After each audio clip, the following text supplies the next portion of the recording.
Hey everybody, Austin Walker from Waypoint here, and this is Jennifer, one of my procedurally generated State of Decay 2 characters, who I suspect is really angry with me for crashing her truck into a ditch. We'll come back to her in a bit. State of Decay 2 releases on Xbox One and PC next week on May 22nd, and while I haven't played enough to give any sort of final review, I did want to share one of my favorite anecdotes from the game so far, since it speaks to how the sequel's improved on the original and how its procedurally generated story hooks combine with the moment-to-moment action to bring about some really unique moments. If you're not familiar with the series at all, then real quick, it's sort of a zombie survival game with a heavy dose of base building and resource management. You play as the various members of your ever-fluctuating survival community, and unlike most other zombie games, State of Decay 2 really understands that the drama of the genre is about the needs and personalities and conflicts of the people left alive more than the physical threat of the undead, though it does have plenty of that too. State of Decay 2 is a game where the personality quirks of your procedurally generated survivors matter just as much as their ability to swing a baseball bat or fire a rifle, which is why it's so easy to build your own stories about the characters you play as. For instance, after a pretty disastrous night in my main save, I started up a new playthrough which lets you randomly generate some new characters to play as. First, I got this incredibly angsty dude, Romp, who, before the zombie apocalypse, was a fast food worker and a paintballer, which means he knows how to cook and how to shoot, respectively. Then I rolled my next character, and I got Jennifer Abood, who had the waiter and cosplayer skills, which gave her a boost to her stamina, and it meant that she knew how to craft some things. If you don't think that makes sense, then you should definitely follow a few cosplayers on Twitter or Instagram and see how much goes into their work. It is a lot. Last in my trio was Wanda Wentworth, who 1 has a really good name, and 2 is a hardworking delivery driver.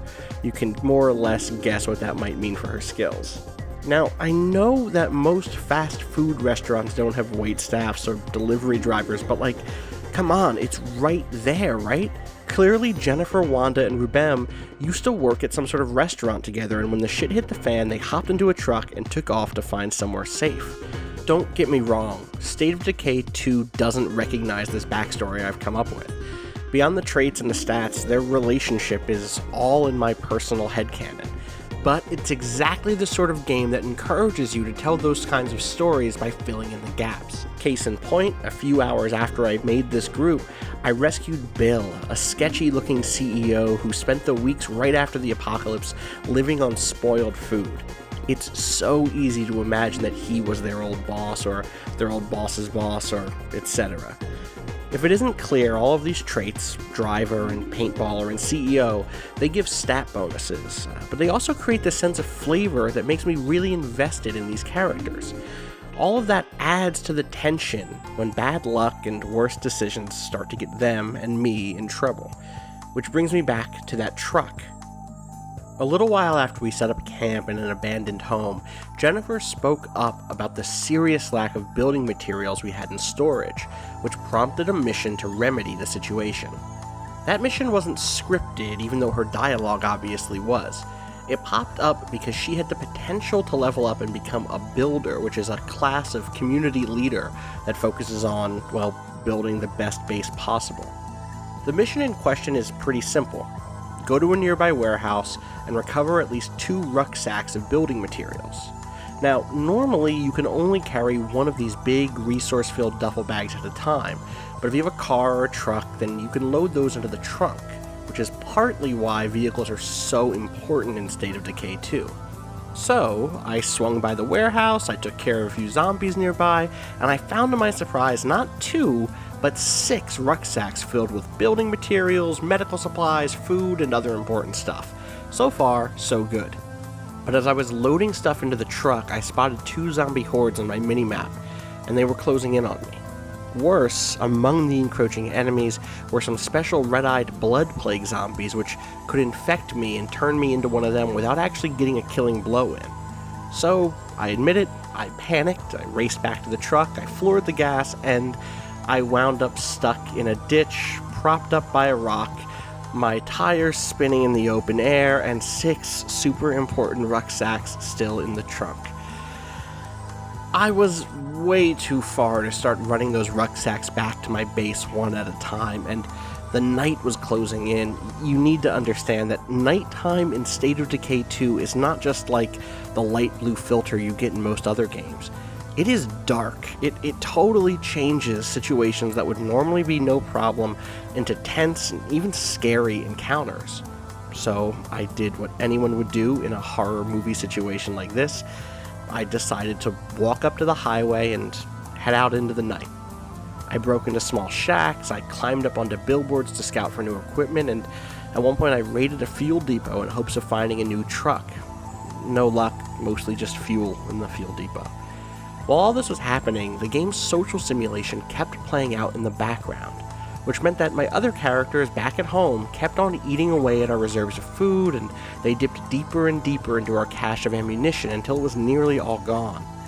It also meant that my NPC allies and other survivor communities kept sending in requests for help, and this is a new thing for State of Decay 2. You build up a positive reputation with different survivor groups by doing them favors and sharing supplies and helping them deal with other hostile humans. In this case, the favor that my neighbors needed was pretty serious. A member of their community had gone missing, and if I could help them find him, then it might cement our friendship into a real full-blown allegiance, which would mean that I'd get cheaper supplies from them, and they'd help me out, and all sorts of other benefits. Unfortunately for them, Jennifer and I were stuck in the middle of fucking nowhere, and unfortunately for me, things were looking even more grim. The machete that my character used as a primary weapon had totally broken, and I'd run out of ammo for my pistol. All I had left to fend off my undead attackers was a kitchen knife. If that wasn't bad enough, my healing supplies were running low, and between suffering a debilitating gas inhalation injury and regular old fatigue, I was running shorter and shorter on stamina, which meant that it was getting to be impossible to sprint away from the zombies who attacked me. That's when I got a radio call from someone else in need. His name was Paul, and I would learn later that he was the disaffected child of a couple of celebrities. But for now, he was just a guy hiding out in a little industrial park, totally separated from his partner, Matt, who was formerly a professional extra in action movies, in case you were curious. And based on where the map said Matt was, up in the hills near an old campground, there was a chance I'd find another vehicle there too. What had started out as a simple milk run had brought me to a crossroads. I was badly wounded and running low on supplies, and I had to make a choice.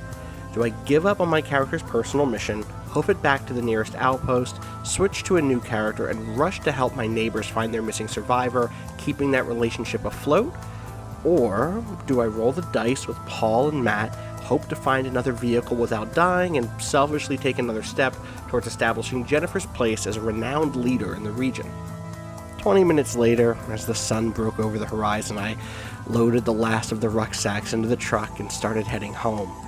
My neighbors were pissed at me, and I'd have to work hard to get back into their good graces. But that would be somebody else's problem. I marched Jennifer into her home, and I finally let her get some rest. It had been about an hour of playtime for me, all said, and I, like Jennifer, was exhausted. But I couldn't stop playing, not yet. After all, I brought those materials home. Now it was time to use them.